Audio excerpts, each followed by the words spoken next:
The mission begins. The desert wind howled across the rocky terrain as Staff Sergeant Marcus Cole adjusted his scope one final time. The sun was setting behind the mountains, casting long shadows across the valley below. He had been in position for 6 hours, watching the compound through his rifle sight. The mission was supposed to be simple: provide overwatch support while the ground team extracted a high-value target. Marcus had served 3 tours in Afghanistan and 2 in Iraq. He knew the weight of responsibility that came with being the eyes and ears for his brothers on the ground. Every shot mattered. Every decision could mean the difference between life and death for the men he was sworn to protect. Through his earpiece, he heard the familiar voice of Lieutenant Jake Rodriguez, the SEAL team leader who had become like a brother to him over the past 2 years. Hawk 1, this is ground team. We're moving to position Alpha. What's your visual on the compound? Marcus scanned the area below through his scope. The compound was a typical Afghan structure. High walls, several buildings, guards posted at strategic points. Intelligence had indicated that Ahmad Nazir, a key Taliban commander, was hiding inside. The mission was to capture him alive for interrogation. Ground team, this is Hawk 1. I count 6 guards visible. 2 at the main gate, 2 on the north wall, 1 patrolling the courtyard, and 1 on the roof of the main building. No signs of additional movement. Copy that, Hawk 1. We're approaching from the south side. Keep us informed of any changes. Marcus had met Jake during his first deployment. The SEAL was younger than him by 3 years, but had a natural leadership quality that made men want to follow him. Jake had saved Marcus's life during a firefight in Kandahar, and since then, they had been inseparable. They understood each other without words, a bond forged in the heat of battle. As the SEAL team moved into position, Marcus tracked their progress through his scope. He could see Jake leading the 6-man team, moving with the precision and stealth that made Navy SEALs legendary. They wore night vision goggles and carried suppressed weapons, shadows moving through the darkness. The plan was straightforward. The SEALs would breach the compound, neutralize any threats, locate Nazir, and extract him. Marcus would provide sniper support, eliminating any guards who posed a threat to the team's safety or mission success. It was a role he had performed dozens of times before. Hawk 1, we're in position. Beginning breach in 30 seconds. Marcus's finger found the trigger of his rifle. He had made this shot countless times in training and combat. The distance was 400 meters, well within his capabilities. He controlled his breathing, feeling his heart rate slow as he entered the zone that every sniper knew. Time seemed to stand still. The breach began with a small explosion as the SEALs used a shaped charge to blow open a section of the wall. Immediately, shouts erupted from inside the compound as guards rushed to respond to the threat. Marcus watched through his scope as armed men emerged from various buildings. Multiple contacts emerging from the main building. I have shots on 3 targets, Marcus reported calmly. Take them out, Hawk 1. We need clear passage to the target building. Marcus's rifle spoke 3 times in rapid succession. 3 guards dropped to the ground, never knowing what hit them. His shots were precise, clean kills that eliminated the immediate threat to his brothers below. The SEAL team moved through the compound with deadly efficiency. Marcus watched as they cleared building after building, searching for their target. He could hear the muffled sounds of gunfire through his earpiece as the team encountered resistance. Ground team, you have 2 more guards approaching from the east side of the compound. They're moving to flank your position. Copy that. Can you take them? Negative. They're too close to your position. I don't have a clear shot. Marcus watched helplessly as the 2 guards moved closer to the SEAL team's position. He could see Jake and his men pressed against a wall, unaware of the approaching threat. The angle was wrong. If Marcus took the shot, he risked hitting his own team. Jake, you've got 2 hostiles approaching your 6 o'clock. They'll be on you in 15 seconds. Roger that.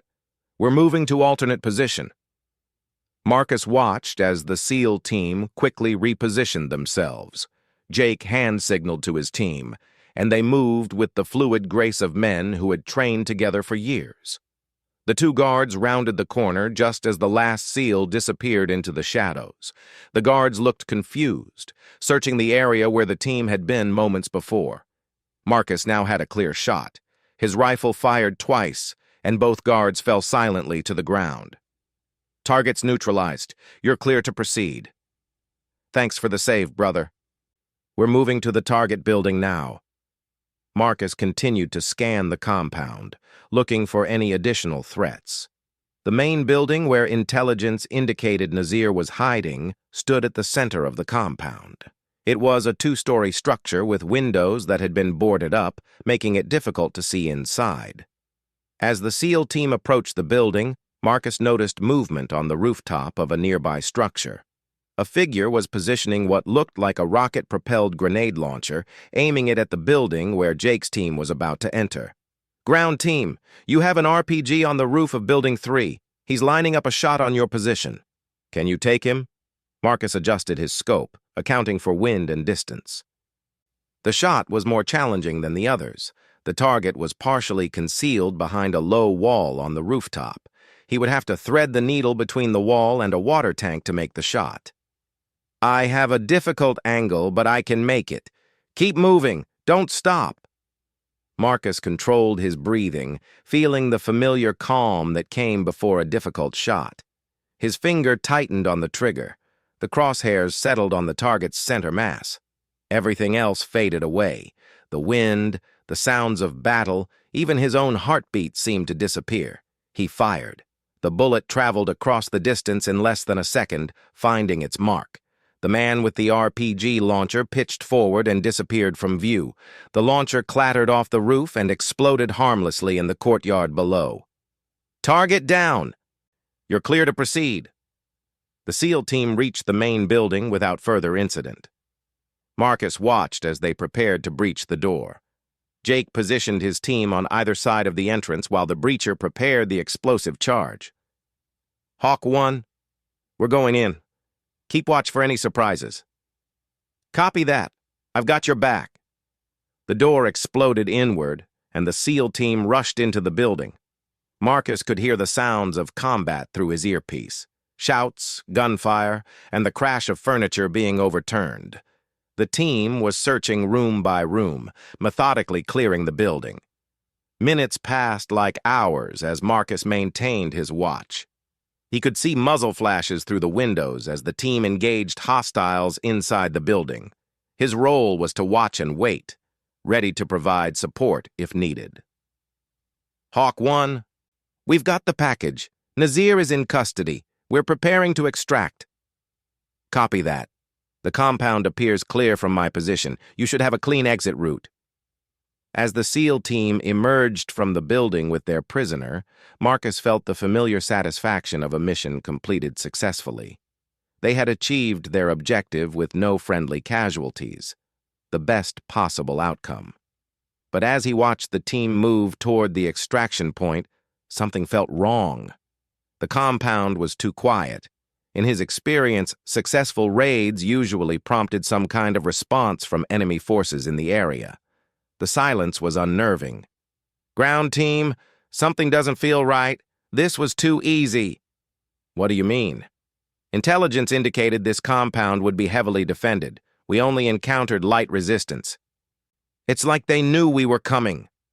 Jake's voice came through the earpiece, filled with the same concern Marcus was feeling. "You think it's a trap?" Before Marcus could respond, his scope caught movement in the hills beyond the compound. Vehicle headlights were approaching fast, multiple vehicles by the look of it. Enemy reinforcements were arriving, and they would reach the compound before the SEAL team could extract. "Ground team, you've got multiple vehicles approaching from the north. At least 4 trucks, possibly more. They'll be on your position in 5 minutes." The situation had just become much more complicated. The SEAL team was trapped in the compound with a high-value prisoner, enemy reinforcements were approaching, and extraction was still 10 minutes away. Marcus realized that his role was about to change from support to the team's primary lifeline. The trap unfolds. The headlights grew brighter as the enemy convoy approached the compound. Marcus counted at least 6 vehicles, pickup trucks mounted with heavy machine guns, and what appeared to be a technical with a mounted mortar. The Taliban had responded faster than anyone had anticipated, and they were bringing serious firepower. "Ground team, I count 6 vehicles, heavily armed. You need to find defensive positions now. This is going to get ugly." Jake's voice crackled through the radio, strained but controlled. "Copy that, Hawk 1. We're setting up in the main building. How long until extraction?" Marcus checked his watch. 8 minutes. You need to hold for 8 minutes. Roger that. Can you slow them down? Marcus studied the approaching convoy through his scope. The vehicles were moving in a loose formation along the dirt road that led to the compound. If he could disable the lead vehicle, he might be able to create a bottleneck that would buy the team precious time. "I can try to stop the lead vehicle. That might give you a few extra minutes." The lead truck was now 600 meters away, a long shot, but not impossible. Marcus aimed for the driver's side of the windshield, hoping to take out the driver and cause the vehicle to crash, blocking the road for the others. He steadied his rifle, controlled his breathing, and fired. The bullet struck the windshield, and the truck immediately veered off the road, rolling down a small embankment. The other vehicles had to slow down and navigate around the wreckage, buying the SEAL team valuable time. "Nice shot, Hawk 1. That bought us maybe 2 minutes." But Marcus knew it wouldn't be enough. The remaining vehicles had reached the compound and were disgorging armed fighters. He counted at least 20 men, all carrying AK-47s and RPGs. They moved with military precision, suggesting these weren't just local Taliban fighters. These were experienced soldiers. The first shots rang out as the Taliban fighters began their assault on the main building where the SEAL team had taken position. Marcus could hear the distinctive crack of Jake's M4 carbine returning fire, along with the heavier thump of the team's machine gun. "Ground team, you've got fighters moving to surround the building. I can see them positioning on the north and east sides." "Copy that. We're taking heavy fire here. Nazir is secure, but we're pinned down." Marcus began engaging targets, picking off Taliban fighters who were trying to establish firing positions. His shots were precise and deadly, each one eliminating a threat to his brothers below. But for every fighter he took out, 2 more seemed to take their place. The sound of rotors in the distance told Marcus that extraction was approaching. The Black Hawk helicopter was still several minutes out, but its arrival would bring both salvation and new dangers. The Taliban would throw everything they had at preventing the helicopter from landing. "Extraction inbound, ground team. 2 minutes out. We'll be ready. Just keep those fighters off our backs." Marcus continued to engage targets, but the situation was deteriorating rapidly. The Taliban had brought a mortar, and they were beginning to walk rounds closer to the building where the SEALs were trapped. The walls that provided protection from small arms fire would offer little defense against mortar rounds. Through his scope, Marcus watched as Jake appeared at a second-story window, firing controlled bursts at the attackers below. Even at this distance, Marcus could see the determination on his friend's face. Jake had never backed down from a fight, and he wasn't going to start now. The Black Hawk appeared on the horizon, flying low and fast toward the compound. As it approached, the Taliban fighters shifted their fire toward the aircraft, sending streams of tracer rounds into the sky. The pilot was good. He jinked and weaved, avoiding the worst of the ground fire while maintaining course toward the landing zone. "Hawk 1, this is Extraction 1. I need you to suppress those RPG teams. I can't land with those rockets in the air." Marcus had already identified 3 RPG teams positioned around the compound. They were the greatest threat to the helicopter and had to be neutralized before the aircraft could safely land. He shifted his focus to the nearest team, 2 fighters crouched behind a low wall with an RPG launcher. His rifle fired, and the man holding the launcher dropped. His partner grabbed the weapon, but Marcus's second shot took him down before he could fire. One team down, 2 to go. The second RPG team was positioned on the roof of a building across from where the SEALs were trapped. The angle was difficult. Marcus had to shoot upward at a steep angle while accounting for the wind that was swirling around the buildings. His first shot missed, striking the edge of the roof and sending up a puff of concrete dust. The fighter with the RPG had spotted the muzzle flash from Marcus's position and was swinging the launcher toward the ridge where the sniper was hidden. Marcus had seconds to make the shot before the rocket came his way. His second shot was perfect. The bullet struck the fighter center mass, sending him tumbling backward off the roof. The RPG launcher fell with him, clattering harmlessly to the ground below. But the third RPG team had found their mark. Marcus watched in horror as a rocket streaked toward the approaching Black Hawk. The pilot saw it coming and threw the aircraft into a violent turn, but the rocket exploded just meters from the helicopter's tail rotor. The Black Hawk shuddered and began to lose altitude, trailing smoke. The pilot fought to maintain control, but Marcus could see that the aircraft was in serious trouble. It was going to crash, and when it did, the SEAL team would have no way out. "Extraction 1 is going down. Repeat, Extraction 1 is going down." The pilot's voice was strained as he struggled with the controls. The helicopter crashed about 200 meters from the compound, hitting the ground hard but remaining largely intact. Marcus could see the crew moving inside the wreckage. They were alive, but they were now trapped just like the SEAL team. "Ground team, extraction is down. We need a new plan." Jake's voice came back immediately, calm despite the desperate situation. "Copy that. How's the crew?" "They appear to be alive but trapped. The bird is down hard." The situation had gone from bad to worse. Now, Marcus had 2 groups of Americans trapped on the ground, surrounded by a growing number of Taliban fighters. The enemy had achieved exactly what they wanted. They had the Americans pinned down with no way out. But Marcus also realized something else. The Taliban's attention was now divided between the compound and the crash site. Some of the fighters had moved toward the downed helicopter, spreading their forces thinner. It was an opportunity, but it would require perfect timing and coordination. "Ground team, I have an idea. Half the fighters have moved toward the crash site. If you can break out now and link up with the air crew, we might be able to establish a defensive perimeter until backup arrives." "That's a long run across open ground, Hawk 1. We'll be exposed." "I'll cover you. Trust me." Marcus had made thousands of shots in training and combat, but he had never faced anything like this. He would need to provide continuous covering fire for the SEAL team as they moved across 200 meters of open ground, all while Taliban fighters tried to cut them down. Jake's voice came through the radio, filled with the trust that had been built over years of combat together. "All right, brother.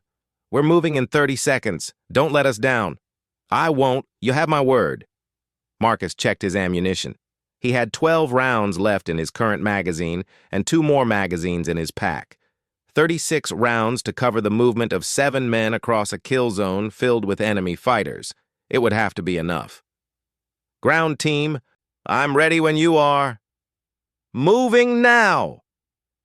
Marcus watched through his scope as the door to the main building burst open and the SEAL team emerged at a dead run. Jake was in the lead, carrying one end of a stretcher with the unconscious Nazir strapped to it. Another SEAL carried the other end while the rest of the team provided security. The Taliban fighters immediately shifted their fire toward the running Americans. Marcus began engaging targets, his rifle firing as fast as he could work the bolt. Each shot had to count. There was no room for misses. A fighter emerged from behind a wall, aiming his AK-47 at Jake. Marcus's bullet took him down before he could fire. Another fighter appeared on a rooftop, and Marcus dropped him with a headshot. The rifle became an extension of his will, finding targets and eliminating them with mechanical precision. The SEAL team was halfway to the crash site when disaster struck. Jake stumbled and fell, the stretcher falling from his hands as he clutched his leg. Blood was spreading through his uniform. He had been hit. "Jake's down! Jake's down!" The voice of one of the other SEALs crackled through the radio. Marcus watched helplessly as the team's medic dropped beside Jake, trying to assess the wound while bullets kicked up dirt around them. They were pinned down in the open, completely exposed to enemy fire. That's when Marcus made a decision that would change everything. He couldn't reach them from his current position, but there was another ridge closer to the compound.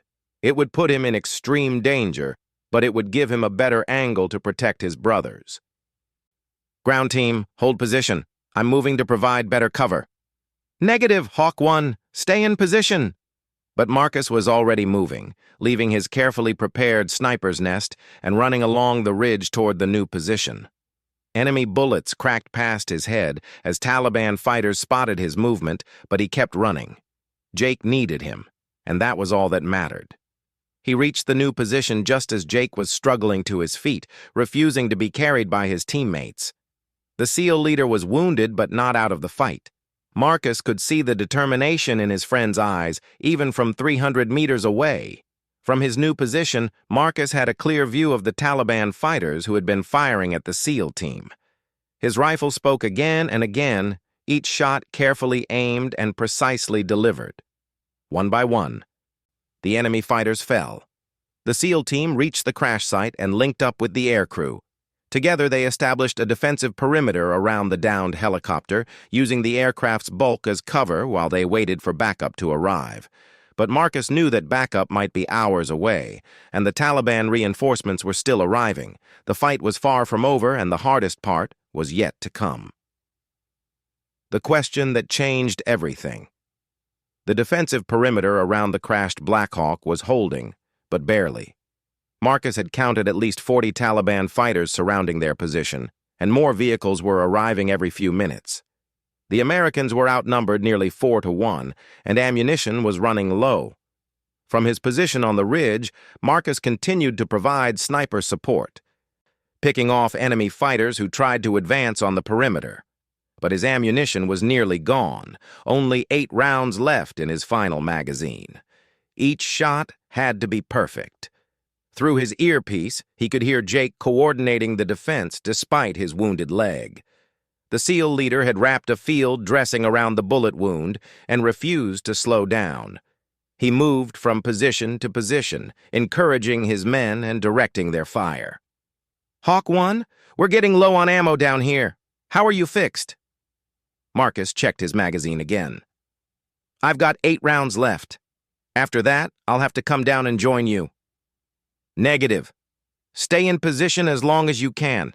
Your overwatch is keeping us alive." A new sound reached Marcus's ears, the distinctive whistle of incoming mortar rounds. The Taliban had finally gotten their mortar into position and were beginning to bracket the American position. The first rounds fell short, sending up geysers of dirt and rock, but Marcus knew they would adjust their fire quickly. "Incoming mortars! Take cover!" The next salvo was closer, one round exploding just meters from the helicopter's tail boom.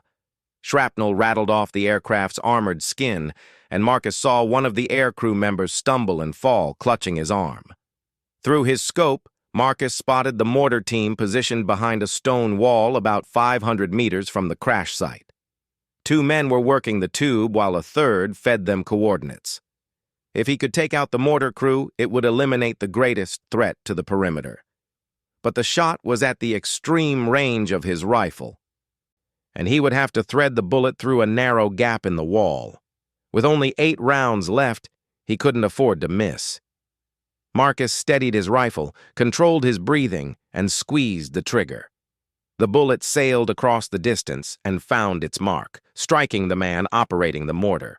His partner looked up in surprise, just as Marcus's second shot took him down. The third man grabbed the mortar tube and tried to relocate it, but Marcus's third shot ended that threat as well. The mortar fire ceased, giving the Americans a temporary reprieve. "Good shooting, Hawk 1. That bought us some time." But time was running out. Marcus could see more Taliban fighters moving into position, and his ammunition was almost gone. In the distance, he could hear the sound of helicopter rotors. Backup was finally arriving. But would it be too late? Two Apache attack helicopters appeared on the horizon, flying fast and low toward the compound. The Taliban fighters immediately began firing at the aircraft, but the Apaches were built for this kind of fight. They began engaging targets with their 30mm cannon, the distinctive buzz of the chain gun echoing across the valley. The arrival of the Apaches changed the dynamics of the battle instantly. Taliban fighters who had been advancing on the American perimeter suddenly found themselves under attack from above. The helicopters worked in coordination, one providing cover while the other engaged targets. But even with air support, the situation remained desperate. The Taliban had positioned some of their fighters inside buildings where the Apaches' weapons couldn't reach them, and they continued to pour fire into the American perimeter. Marcus spotted a group of fighters moving through a building toward Jake's position. They were using the structure for cover, planning to emerge at close range where they could overwhelm the Americans with superior numbers. He had to warn Jake, but his radio had been damaged when he moved positions. With only 5 rounds left, Marcus made a decision that would haunt him for the rest of his life. He would have to leave his position and make his way down to the perimeter to warn his brothers in person. It was a dangerous move that would leave him exposed, but Jake's life was worth the risk. Marcus slung his rifle and began making his way down the rocky slope toward the crash site. Taliban bullets cracked past his head as enemy fighters spotted his movement, but the Apache helicopters were keeping most of them pinned down. He was halfway to the perimeter when he saw them. 3 Taliban fighters emerging from a building directly behind Jake's position. The SEAL leader was focused on targets to his front and didn't see the threat approaching from behind. Marcus dropped to one knee and brought his rifle to his shoulder. The range was about 150 meters, an easy shot under normal circumstances, but these weren't normal circumstances. He was breathing hard from running down the slope, his heart was pounding, and he could feel adrenaline coursing through his veins. The first fighter raised his AK-47, aiming at Jake's back. Marcus fired, and the man dropped. The second fighter spun toward Marcus's position, bringing his weapon to bear. Marcus's second shot took him down as well. But the third fighter had spotted Marcus and was already firing. Bullets cracked past the sniper's head as he aimed at the final target. This was it, his last shot, and Jake's life hung in the balance. Marcus steadied his rifle, found his target in the scope, and squeezed the trigger.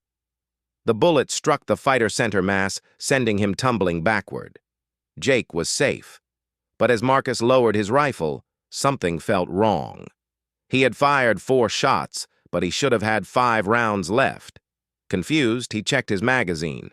It was empty. He had miscounted somewhere along the way. That's when he heard it. A single gunshot from somewhere behind him.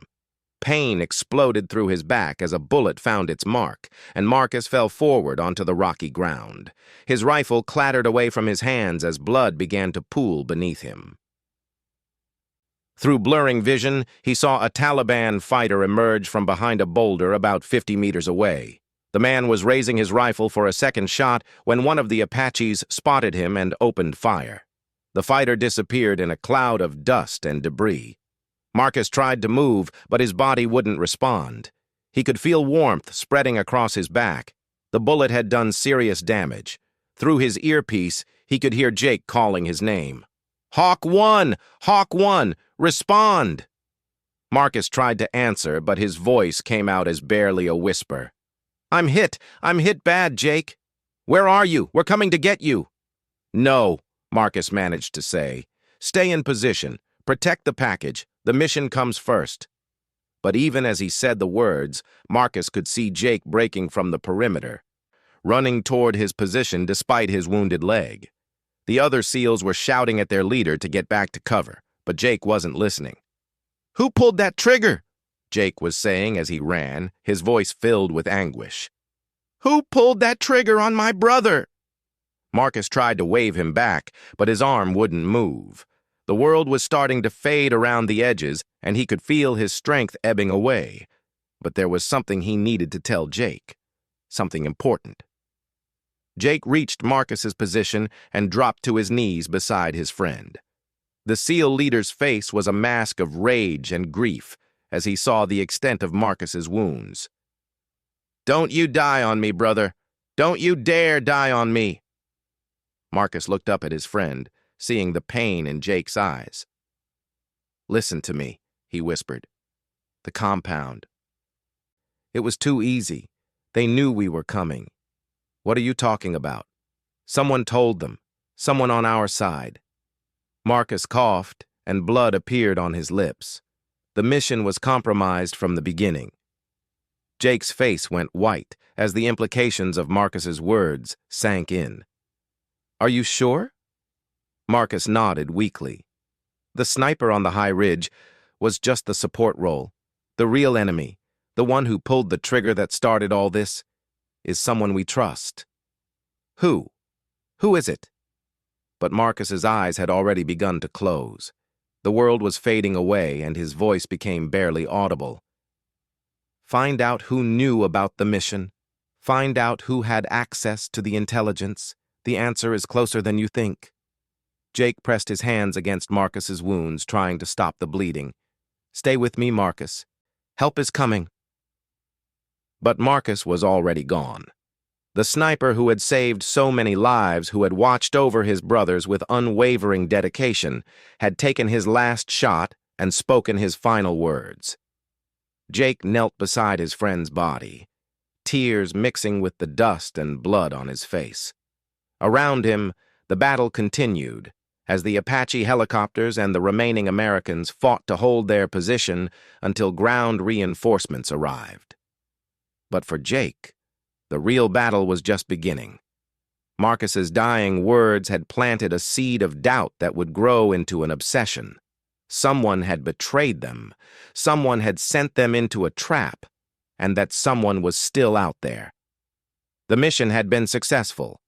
They had captured Ahmad Nazir and extracted valuable intelligence. But the cost had been too high. Marcus Cole, the guardian angel who had watched over them from the high ridge, was gone. As the sun rose over the mountains of Afghanistan, Jake made a silent promise to his fallen friend. He would find the traitor who had orchestrated this betrayal, no matter how long it took or how far he had to dig. Marcus deserved justice, and Jake would make sure he got it. The sniper on the high ridge had indeed been just the support role. The real enemy was still out there, hidden among friends and allies, waiting to strike again. But Jake Rodriguez was coming for them, and he would not rest until he had the answers he sought. The question Marcus had posed with his dying breath, who pulled that trigger, would haunt Jake for years to come. It was a question that would lead him down a dark path of investigation and discovery. A path that would ultimately reveal the true nature of betrayal and the price of trust in a world where nothing was as it seemed.